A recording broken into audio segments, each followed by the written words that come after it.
വിമലഹൃദയ പ്രതിഷ്ഠ 25-ാം ദിവസം. പരിശുദ്ധ കന്യകാമറിയം നൽകുന്ന സന്ദേശം. എൻ്റെ ഏറ്റവും പ്രിയമുള്ള കുഞ്ഞുങ്ങളെ, പ്രത്യേകമായ ഒരു ഹൃദയമാറ്റത്തിനാണ് ഈ ക്ഷണം. മംഗളവാർത്ത ഞാൻ സ്വീകരിച്ചതുപോലെ തന്നെ നിങ്ങൾ എൻ്റെ ഹൃദയത്തിന് സ്വയം സമർപ്പിക്കുക. അപ്രകാരം ചെയ്യുമ്പോൾ സാധാരണക്കാരായ നിങ്ങൾ എൻ്റെ മകനെ മഹത്വപ്പെടുത്തുന്നത് വലിയ ഉപഹാരമായി ഈശോ കണക്കാക്കും. ആദ്യമായി മനുഷ്യാവതാരത്തിനായി എൻ്റെ ഹൃദയത്തെ തിരഞ്ഞെടുത്തത് എൻ്റെ മകൻ തന്നെയാണ്. ഇപ്പോൾ എന്നിൽ വീണ്ടും ജനിക്കാൻ എൻ്റെ മകൻ നിങ്ങളെ ക്ഷണിക്കുന്നു.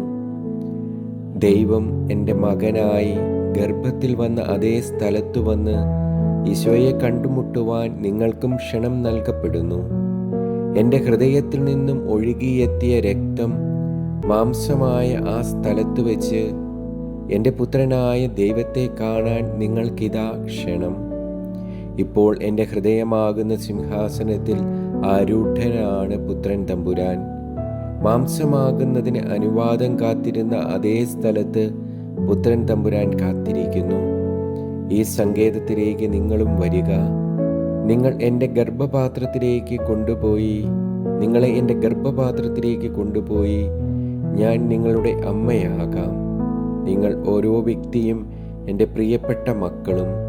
എൻ്റെ വിമല ഹൃദയത്തിൽ നിന്നാണ് ഈ ക്ഷണം. വഴികാട്ടി. ദൈവം മാതാവിന് സ്വർഗത്തിൽ പ്രത്യേകമായ സ്ഥാനമാണ് നൽകിയിരിക്കുന്നത്. അമ്മ മഹാറാണി. സ്വർഗത്തിൻ്റെ കൃപാവരങ്ങളെല്ലാം സൂക്ഷിക്കുന്നതും കൈകാര്യം ചെയ്യുന്നതും വിതരണം ചെയ്യുന്നതും അമ്മയാണ്.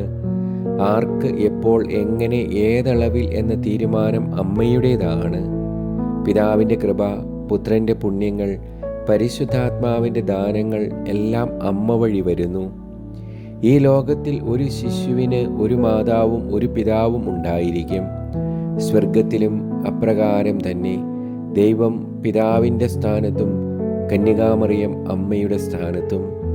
തെരഞ്ഞെടുക്കപ്പെട്ടവരുടെ രാജാവിന് മാംസം നൽകിയ അമ്മയുടെ ഉത്തരവാദിത്തമാണ് തെരഞ്ഞെടുക്കപ്പെട്ടവരെ പരിശീലിപ്പിക്കൽ. ദൈവവുമായി ഐക്യം ആഗ്രഹിക്കുന്നവർ കൃപയാൽ മറിയത്തെ അമ്മയായി സ്വീകരിക്കണം. അമ്മ കൃപയുടെ പൂർണ്ണതയാണല്ലോ.